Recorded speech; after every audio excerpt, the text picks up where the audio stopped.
네, 오늘 이렇게 특별한 날인데 또 말씀도 너무 특별해서 너무 감사하고 설레이고 우리 주님을 찬양하지 않을 수 없습니다. 우리 다윗의 장막에 소망을 갖고 또 우리가 비전을 품고 또 더더욱 우리가 다산 땅에 지금 건축 중에 있는 지금 아주 특별한 그런 삶의 여정을 살아가고 있는 우리들에게 다윗의 시편을 또 이렇게 묵상하고 또 하나님께서 귀한 약속의 말씀으로 주심이 얼마나 하나님의 섭리가 오묘하고 또 감동스러운지 모르겠습니다. 시편 27편은 다윗의 시편인데요. 보통 시편의 표제에 여러 가지 저자를 물러내서 또 저작의 어떤 시기, 또 어떤 사건, 또는 사용하는 악기, 또는 연주하는 어떤 방법, 이런 여러 가지 내용들을 표제에 담기도 하는데 오늘 이 시편 27편의 표제는 그냥 다윗의 시라는 표제만 있을 뿐입니다. 그래서 오늘 이 시는 어떤 특정한 배경, 특정한 사건을 이렇게 연루해서 그것에 기초해서 우리가 바라보기보다 우리들의 모든 삶, 일평생 우리에게 주어지는 삶의 여정 속에 신자에게 또 사람에게 나타나지 않을 수 없는 모든 세속적 또 인본주의적 이 세상 속에 득세하고 있는 악한 세력들의 수많은 어떤 저항 그리고 회방 그리고 모든 대적에 대해서 어떻게 하나님 중심된 이 믿음을 가진 다윗이 그것을 극복하고 승리할 것인지를 우리들에게 보여주고 있는 놀라운 다윗의 신앙 고백이라고 말할 수 있겠습니다. 그러니 오늘 7월의 첫날 하나님께서 이 다윗의 신앙 고백으로서의 시편이 우리들에게 동일하게 주어져서 우리가 7월 첫날 이후로 펼쳐지게 될 우리 모든 삶의 여정 속에 반드시 만날 수밖에 없는, 여러분들이 신실하면 신실할수록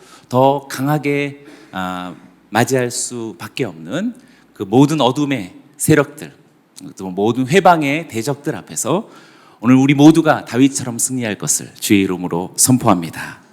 아멘. 오늘 일곱째 달 첫째 날 되어진 이 호데시에 하나님께서 우리에게 주시는 말씀을 그대로 믿음과 또 삶에 담고 그것을 나팔소리라고 여겨서 우리가 힘차게 이 약속을 붙든다면 앞으로 우리들의 삶의 새로운 시대, 새로운 세월, 또 새로운 역사가 우리 뿐만 아니라 여러분들의 가정, 여러분 사랑해서 기도하는 모든 대상들에게 동일하게 주어질 줄로 믿습니다. 오늘 14절까지의 14구절의 말씀인데요. 이렇게 선명하게 구분해 보면 1절부터 6절까지가 또 상반절이라고 할 수 있겠고 상반부라고 할 수 있겠고 또 7절부터 나머지 14절까지가 또 후반부라고 할 수 있겠습니다. 그런데 공교롭게도 이 상반부와 후반부가 모두가 다 다짐과 소망 이렇게 구분할 수 있겠다 싶습니다. 먼저 우리 상반부에 있는 다짐은 1절부터 3절까지의 말씀이 되겠는데요. 먼저 1절의 말씀을 우리 한 목소리로 같이 읽어보면 좋겠습니다. 시작. 여호와는 내 빛이시요 내 구원이시니 내가 무엇을 두려워하겠습니까? 여호와는 내 삶의 힘이시니 내가 누구를 무서워하겠습니까? 다윗은 하나님을 가리켜서 지금 나의 빛이시요 또 나의 구원이시요 또 나의 삶의 힘이시다. 우리 개역 성경에는 생명의 능력이시다라고 그렇게 말했는데요. 우리 세 가지를 꼭 기억했으면 좋겠습니다. 다윗이 그 믿음으로 인하여서 능력이 있었던, 다윗의 신앙의 능력이 있었던, 다윗의 삶의 능력이 있었던 그 총체적인 비결이 바로 여기에 있음을 알게 됩니다. 다윗은 문제와 상황을 바라보거나 그것을 찾지 않고 무엇보다도 하나님을 먼저 찾았다라는 사실을 우리는 기억해야 되겠습니다. 시편 27편에 하나님 성호가 등장하고 그분이 어떤 분이신가에 대해서 세 가지로서 우리들에게 이야기하고 있습니다. 먼저 여호와는 나의 빛이시다라고 말하고 있습니다. 나의 빛이시요, 거기 괄호를 묶어 보시길 바랍니다. 어둠은 빛의 상대가 되지 않습니다. 그리고 어둠과 빛은 사실 싸우지도 않습니다. 싸울 필요도 없습니다. 그저 빛의 도래는 곧 어둠의 소멸을 의미하기 때문입니다. 하나님이 임하시면 대적들과 그 대적들이 우리들에게 남겨둔 그 모든 혼란과 어려움들은 근본적으로 해결되는 것입니다. 어떤 근본적인 해결이 있는 것일까? 그래서 뒤에 나오는 여호와 이 칭호에 대한 두 가지 또 다른 칭호의 설명이 나오는데 그 두 가지가 바로 빛에 대한 설명과 같은 것이라고 말할 수 있겠습니다. 여호와는 나의 구원이시다라고 또 괄호를 묶어보시기 바랍니다. 여호와는 나의 구원이시오. 세 번째는 나의 삶의 힘이시다라고 여기에도 괄호를 묶어보시기 바랍니다. 빛과 구원과 삶의 힘이시다라고 말하지만 세 가지가 독립적이라기보다는 여호와는 나의 빛이시오. 이 근본적인 하나님의 하나님 되심에 대한 그 근본적인 해결이 무엇인지 구원과 삶의 힘으로써 재설명된 것이라고 말할 수 있겠습니다. 하나님께서 어둠을 몰아내시는 빛이라는 의미는 신자들에게 있어서 근본적인 구원을 주는 것이다 라고 말할 수 있겠습니다. 사랑하는 여러분, 우리들의 신앙이 그냥 보편적인 여러 유익한 종교들의 일환으로 여기지 않게 되기를 원합니다. 근본적으로 하나님의 말씀과 하나님의 뜻은 영원한 구원에 있음을 믿습니다. 우리들의 마음에 적절한 위로나 평안함 정도를 주는 것이라든지 우리들의 육신에 일종의 어떤 치료나 회복 정도를 주는 그런 차원의 우리들의 인륜에 이바지하는 도움이 되는 한 일부분이 아니라 그것을 초월하고 그것을 뛰어넘는 하나님의 구원에 있는 줄로 믿습니다. 그리고 신자들에게는 근본적으로 이 구원을 향하여서 나아갈 수 있는 삶의 힘과 능력을 주는 그것이 바로 하나님의 빛 되심이다라고 말할 수 있겠습니다. 앞서 있는 구원을 내세의 문제라고 말한다면 삶의 능력은 이 생에 우리가 살아갈 수 있는 모든 방법, 지혜, 힘과 능력이라고 말할 수 있는 것입니다. 그러니 이 생의 문제도 또 내세의 문제도 하나님 우리의 모든 진정한 총체적인 구원자이심을 주의 이름으로 선포합니다. 다윗은 이것을 확실하게 알고 있었습니다. 그래서 다윗이 내가 무엇을 두려워하리요, 내가 누구를 무서워하리요 라고 노래하고 있는 것입니다. 새해 첫날 되어진 우리 일곱 번째 달 첫날은 나팔절 첫날, 새해 첫날이라고 말했죠. 물론 유대력 9월이지만 여기는 우리 모두에게는 의미상으로 오늘이 정말 하반기가 시작되는 첫날일 뿐만 아니라 우리들의 삶에 이렇게 앞서 살아가는 우리 신앙 공동체에 정말 진정한 새로운 첫날이 되기를 원합니다.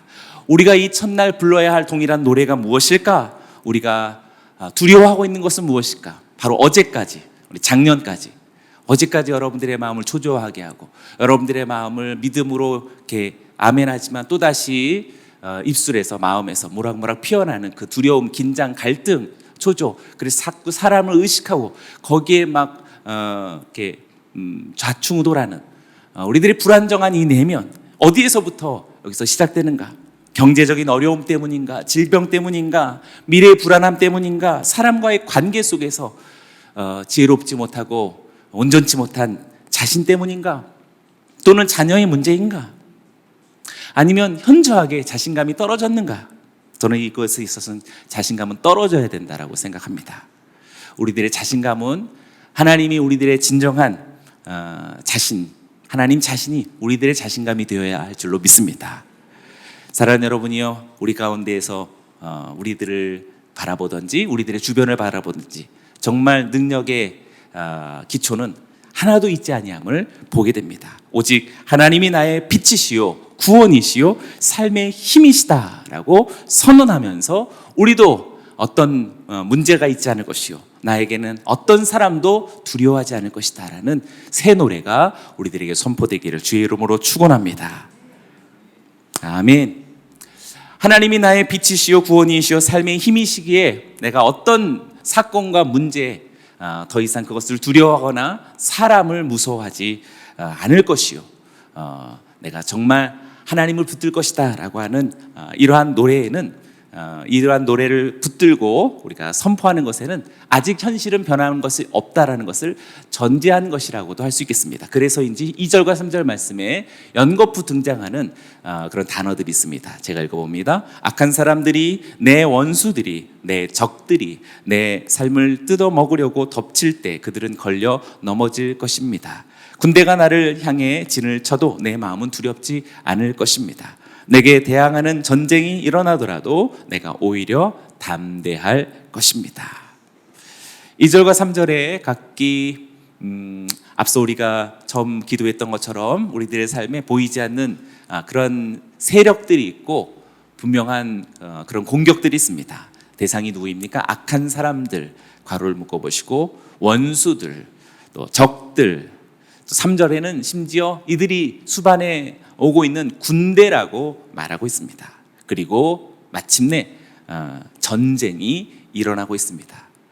5가지가 우리들에게 열거되는 것은 우연이 아니라 생각됩니다. 앞서 우리가 1절 속에서 하나님 되심이 빛과 또 구원과 삶의 힘이다라는 3가지의 신적 능력을 우리들에게 제시했다면, 그것에 대해서 어떻게 하든지 회방하고 대적하는 어둠의 총체적인 세력이 2절과 3절 속에서 5가지 종류로 등장하고 있습니다.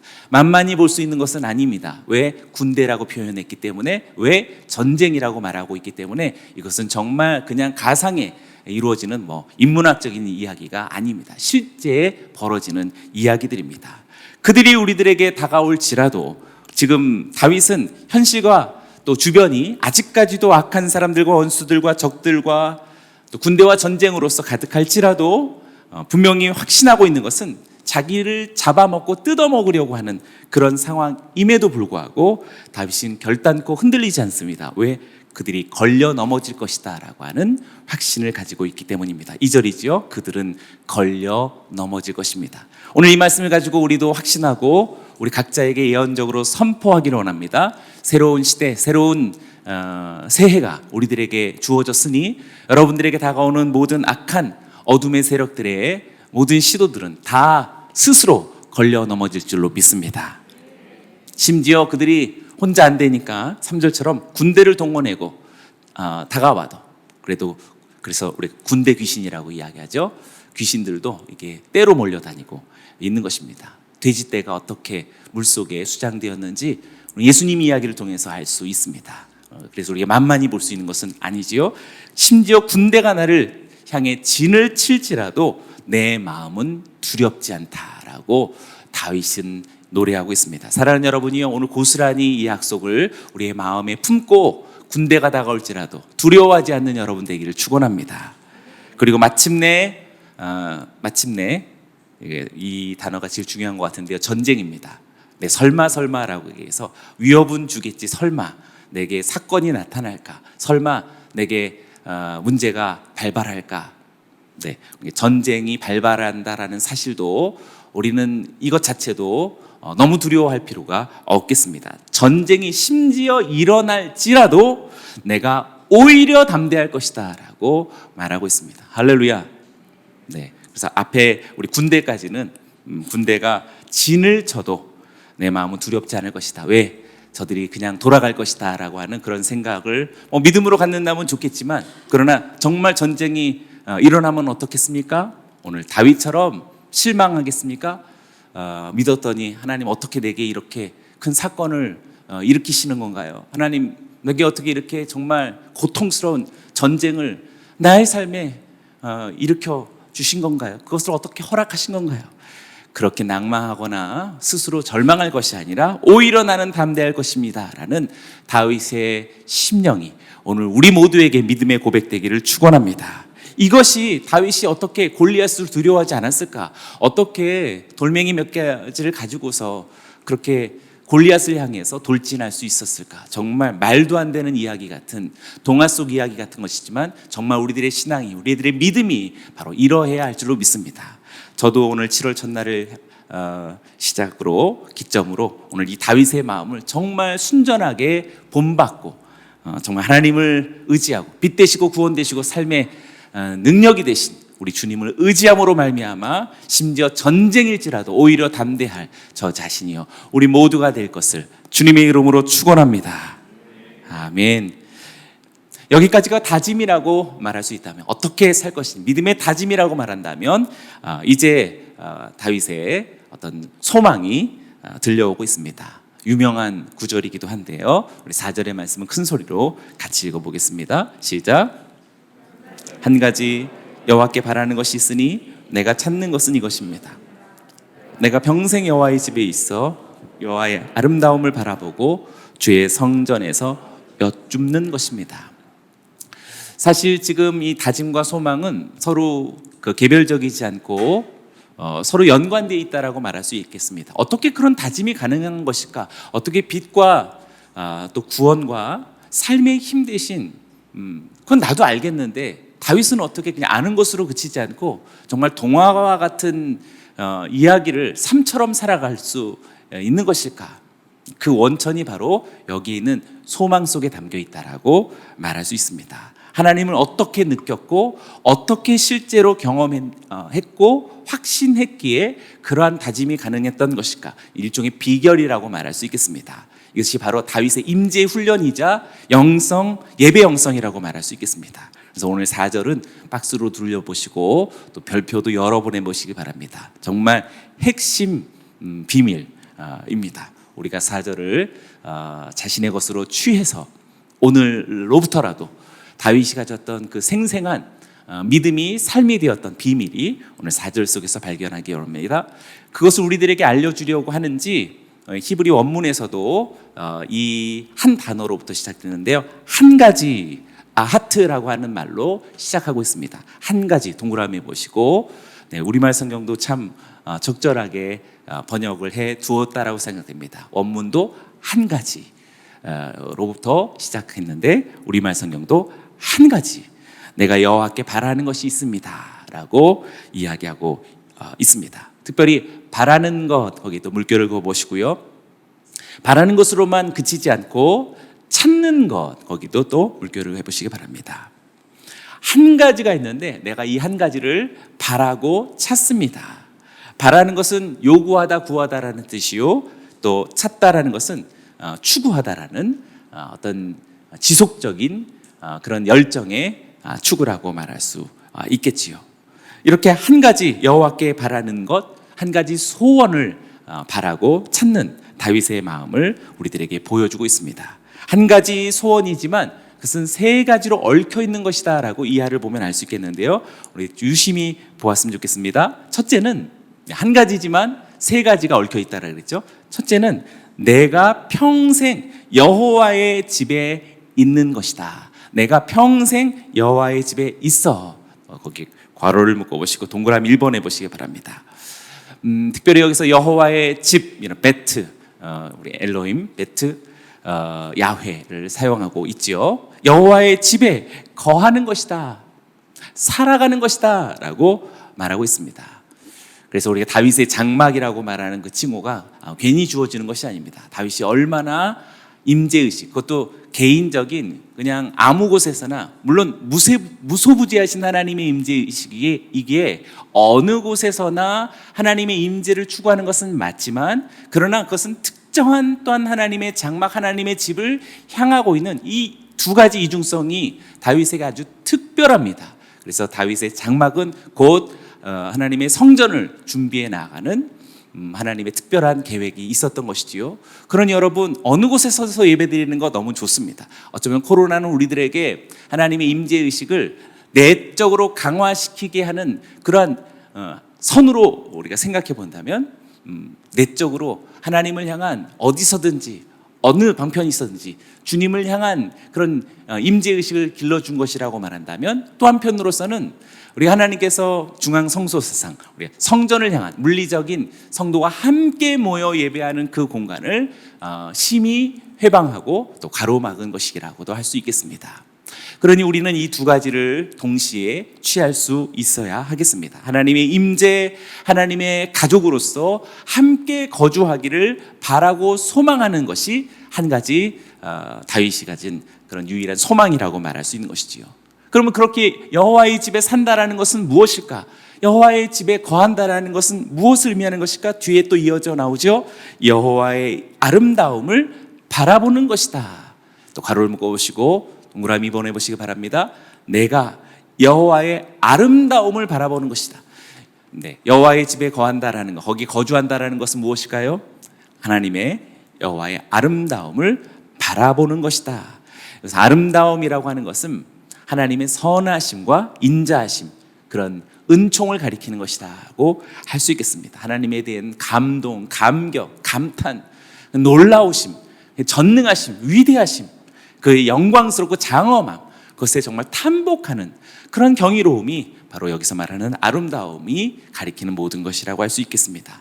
특별히 이 아름다움을 바라본다라고 말하는 이 바라본다라고 하는 단어는 그냥 단순히 그냥 보는 게 아니죠. 정말 깊은 관심과 애정을 갖는 그 대상을 향해서 시선을 고정시키고 뚫어지게 앙망하는 것이라고 말할 수 있겠습니다.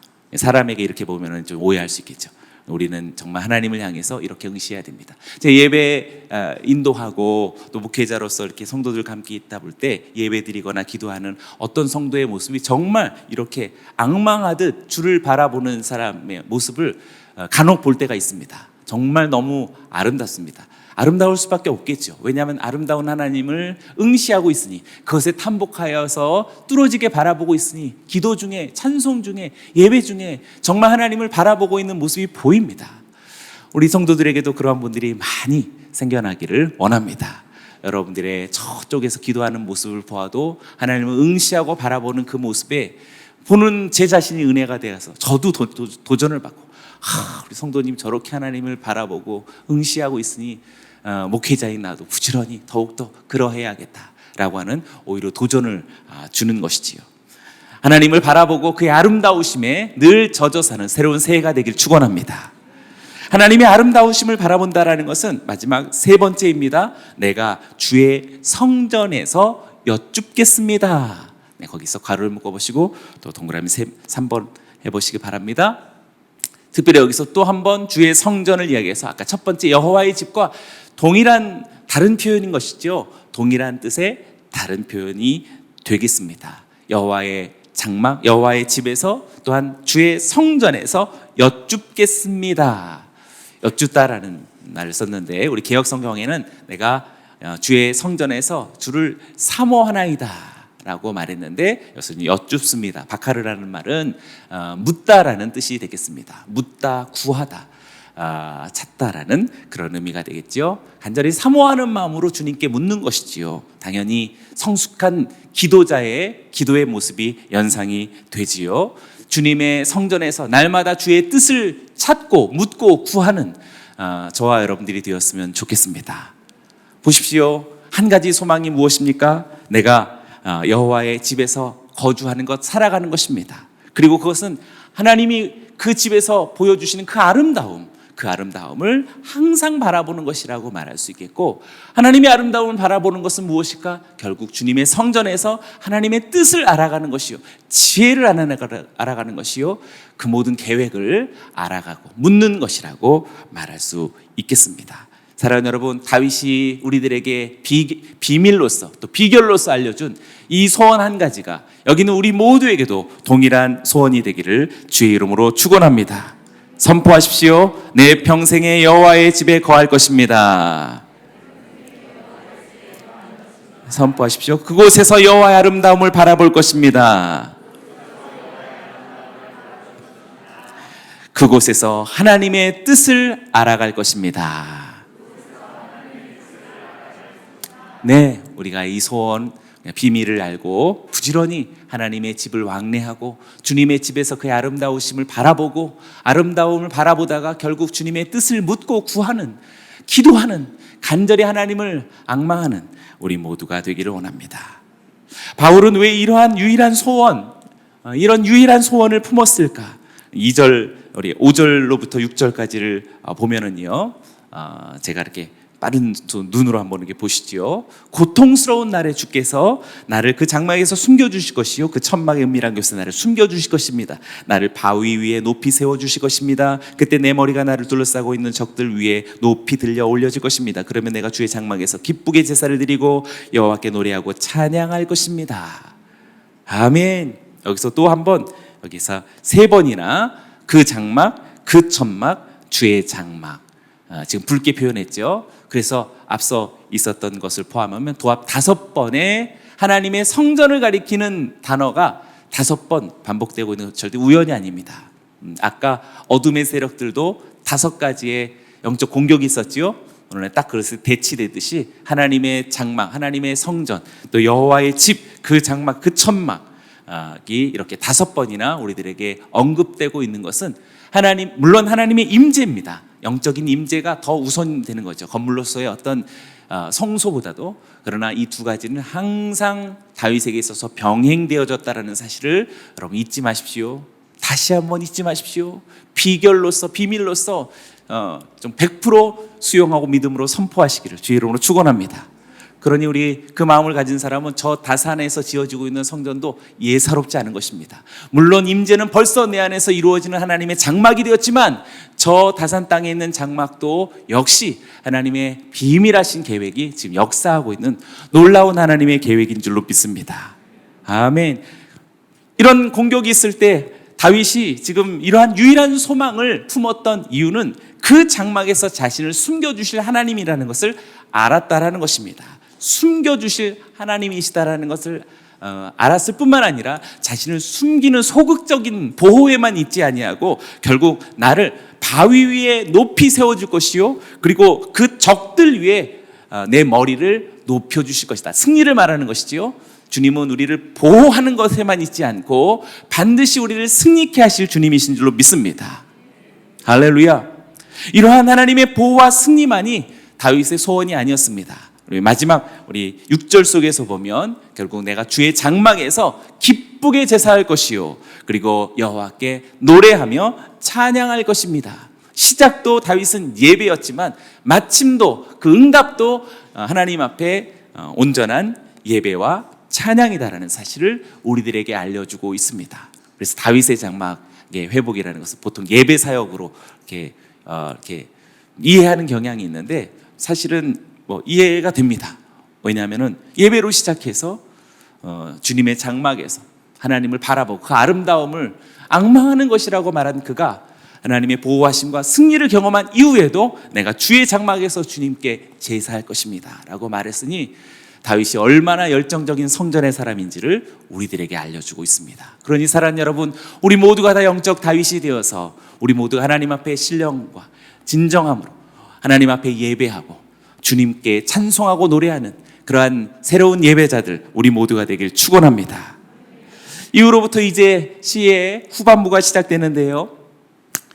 이게 시를 이렇게 7절로부터 보면은 조금 분위기가 완전히 달라집니다. 오히려 상반부가 믿음으로 막 충만하고 막 뭔가 전혀 부족함이 없죠. 나 두려워하지 않겠습니다. 무서워하지 않을 것입니다. 난 제사할 것입니다. 찬양하고 노래할 것입니다. 담대하게 말했는데 이제 7절부터는 아슬아슬해요. 뭔가 좀. 그래서 좀 이게 바뀐 게 아니냐, 이게 앞에 있었다가 뒤로 와야 되는 게 아니냐, 학자들도 이렇게 뭔가 잘못 편집이 된 게 아니냐, 이상한 얘기 하는데 사실 정확하게 우리들의 얘기라고 생각합니다. 왜냐하면 지금 성전에서 우리가 다짐 막 가졌잖아요. 여기 나가는 순간부터 아슬아슬해요. 여러분 아마 직장에서 아슬아슬하고 막 하루만 지나도 아슬아슬하고 막 빛나는 얼굴이었는데 또 내일 보면 뭔가 약간 좀 곤란한 얼굴이신 거, 하루가 다르게 막 변화무쌍한 우리들의 모습을 다윗이 그대로 보여주고 있는 것이다라고 생각합니다. 지금 이 7절 이하로부터 정말 다윗의 실전 상황이다라고 말할 수 있겠습니다. 그러니 우리도 오늘 7월 첫날로 이후로부터 펼쳐질 우리들의 새로운 시간, 새로운 시대에 우리들의 약속은 정말 이렇게 노심초사할 만큼 정말 현장감이 충만한 아슬아슬한 상황과 그런 국면 속에서도 우리가 붙잡아야 할 정말 진정한 약속과 슬로건이 무엇일까? 저는 단연코 8절이라고 말할 수 있겠습니다. 아까 4절이 소원이었는데 8절은 우리들에게 실전 이거 정말 실전 핵심 문제. 우리 8절이 우리가 가져야 할 실전의 슬로건이라고 말할 수 있습니다. 별표도 3번 해보시고 한번 큰 소리로 읽어봅니다. 시작. 주께서 내 얼굴을 바라보아라 하실 때 내 마음이 오 여호와여 주의 얼굴을 바라보겠습니다 했습니다. 네, 내 얼굴을 바라보라고 주님은 말씀하셨고 다윗은 주의 얼굴을 바라보겠습니다라고 응답하고 있습니다. 핵심이 바로 내 얼굴, 하나님의 얼굴을 바라보는 것에 있음을 알게 됩니다. 다윗은 주의 얼굴을 바라보겠습니다라고 다짐하는 그것은 스스로가 가진 노하우가 아니라 하나님께서 내 얼굴을 바라보라고 말씀하셨기 때문입니다. 사람의 얼굴, 상황의 일면, 그리고 어떤 사건의 국면, 계속 어떤 우리들의 일상의 어떤 그런 일면과 어떤 국면에 이렇게 주목하고 거기에서 막 우리가 사로잡힌 채 안절부절하고 긴장감, 때로는 굴욕적인 그런 태도를 취하는 것은 다 어리석은 인생의 태도라고 말할 수 있습니다. 우리가 바라보아야 할 것은 전적으로 주님의 얼굴인 줄로 믿습니다. 빛이신 하나님의 얼굴을 바라보십시오. 구원이신 하나님의 얼굴을 바라보십시오. 삶의 능력을 주시는 주님의 얼굴을 바라보는 우리 모두가 되길 주의 이름으로 축원합니다. 주님의 얼굴을 바라본다는 것은 무엇일까? 좀 추상적이죠? 그래서 얼굴은 파님입니다. 파님. 하나님의 얼굴이 뭘까? 파님. 근데 우리 보면 주님의 성소에 진설병을 올린 떡상이 있죠. 그 진설병을 가리켜서 레헴 파님. 레헴은 빵. 네, 빵. 얼굴의 빵이라는 뜻이 진설병의 뜻입니다. 우리가 정말 주님의 얼굴을 바라본다는 것은 하나님의 말씀을 정말 주의 얼굴을 바라보듯 바라보고 묵상하고 또 그것에 심취하고 그것에 내 삶을 투신하는 것이라고 말할 수 있겠습니다. 사랑하는 여러분, 오늘 여기 있는 우리 모두가 앞서 소원이 하나님의 얼굴을 바라보며 주께 기도하고 그 뜻을 묻는 것이라고 말했다면, 오늘 지금 여기 8절 후반부 실전에서도 역시 하나님의 얼굴을 바라보면서 기도하고 하나님의 말씀에 전념하는 다윗의 또 시인의 또 성도의 모습을 우리들에게 알려주고 있습니다. 사랑하는 여러분, 오늘 우리 모두가 우리 새해에 들어서 하나님의 말씀과 기도에 더욱더 전념하고 충성하는 우리 모두가 되길 주의 이름으로 축원합니다. 하나님의 얼굴을 바라보는 말씀의 묵상자, 또 하나님께 기도하는 사람들에게 9절로부터 12절까지 이제 줄줄이 7가지 기도 제목이 펼쳐지고 있습니다. 7가지는 그냥 눈으로만 한번 보시지요. 9절부터 우리 12절까지 이렇게 푸르게 표현되어 있습니다. 첫째, 주의 얼굴을 내게서 숨기지 마소서. 둘째, 주의 종을 외면하지 마소서. 셋째, 나를 떠나지 마소서. 넷째, 나를 버리지 마소서. 다섯째, 주의 길을 내게 가르치소서. 여섯째, 나를 평탄한 길로 인도하소서. 일곱째, 내 적들이 바라는 곳에 나를 넘겨주지 마소서. 이렇게 7가지 기도 제목이 있는 것도 우리들에게 완전한 어떤 기도의 모범이다라고 할 수 있겠습니다. 사랑하는 여러분, 우리들의 실전은 무엇인가? 기도로서 승리하는 줄로 믿습니다. 우리들의 실전은 정말 처음도 기도였으며 또 마침도 기도라고 말할 수 있겠습니다. 이렇게 우리 모두가 기도로서 새롭게 주어진 새해를 살아간다면 승리가 당연하지 않을까 생각합니다. 여기 있는 저와 여러분들에게 말씀과 기도로서 살아가는 다윗과도 같은 오늘 거룩한 다짐 또 소망을 가진 이에게 하나님은 반드시 우리에게 승리를 허락하실 줄로 믿습니다. 할렐루야. 다윗의 실전의 상황은 결단코 실패하지 않습니다. 왜냐하면 13절에서 말하는 것처럼 그가 믿음을 가진 사람이었기 때문에 그렇습니다. 이 믿음이 아니었으면 자기는 무기력했을 것이다, 기력을 잃었을 것이다 라고 말하고 있습니다. 반대로 말한다면 내가 무기력한 이유, 침체에 빠진 이유, 내가 탈진한 이유, 사실상 어떻게 보면 거꾸로 믿음이 없기 때문이다라고도 할 수 있겠습니다. 우리가 절망하고 실족하는 이유는 믿음을 잃었기 때문입니다. 그렇습니다. 사랑하는 여러분, 하나님의 사람, 그리스도의 제자는 믿음으로 살아가는 사람인 줄로 믿습니다. 할렐루야. 사람을 보지 않고 현실을 바라보지 않고 살아계신 하나님의 선하심을 바라보는 그 사람들은 이윽고 이제 마지막 14절에 그러한 다윗의 소망과 다윗의 다짐은 어느새 수많은 사람들에게 뻗어갑니다. 14절의 마지막 말씀을 큰 소리로 읽고 마치겠습니다. 시작. 여호와를 바라보아라. 강하고 담대하게 여호와를 바라보아라. 네, 여기서 너희는 이라고 말할 수 있겠습니다. 너희는 여호와를 바라보아라. 강하고 담대하게 여호와를 바라보라. 자신이 주의 얼굴을 바라보았듯 이제 너희도 강하고 담대하게 주의 얼굴을 바라보라고 다윗은 자신에게서 흘러나온 이 영성이, 은혜가, 그리고 감동이, 그리고 승리가 수많은 함께하는 다윗의 무리에게 동일하게 전해지고 있다라는 사실입니다. 어찌 저뿐이겠습니까? 여러분뿐이겠습니까? 여러분들의 가족에게도 우리 공동체에도 여호와를 바라보아라. 강하고 담대하게 주를 바라보라고 오늘 선포하고 또 양육하고 돌보고 섬기고 선교하는 우리 사랑하는 다윗 공동체와 같은 다윗의 무리가 되기를 주의 이름으로 축원합니다. 우리 하나님께 영광의 박수 올려드립니다.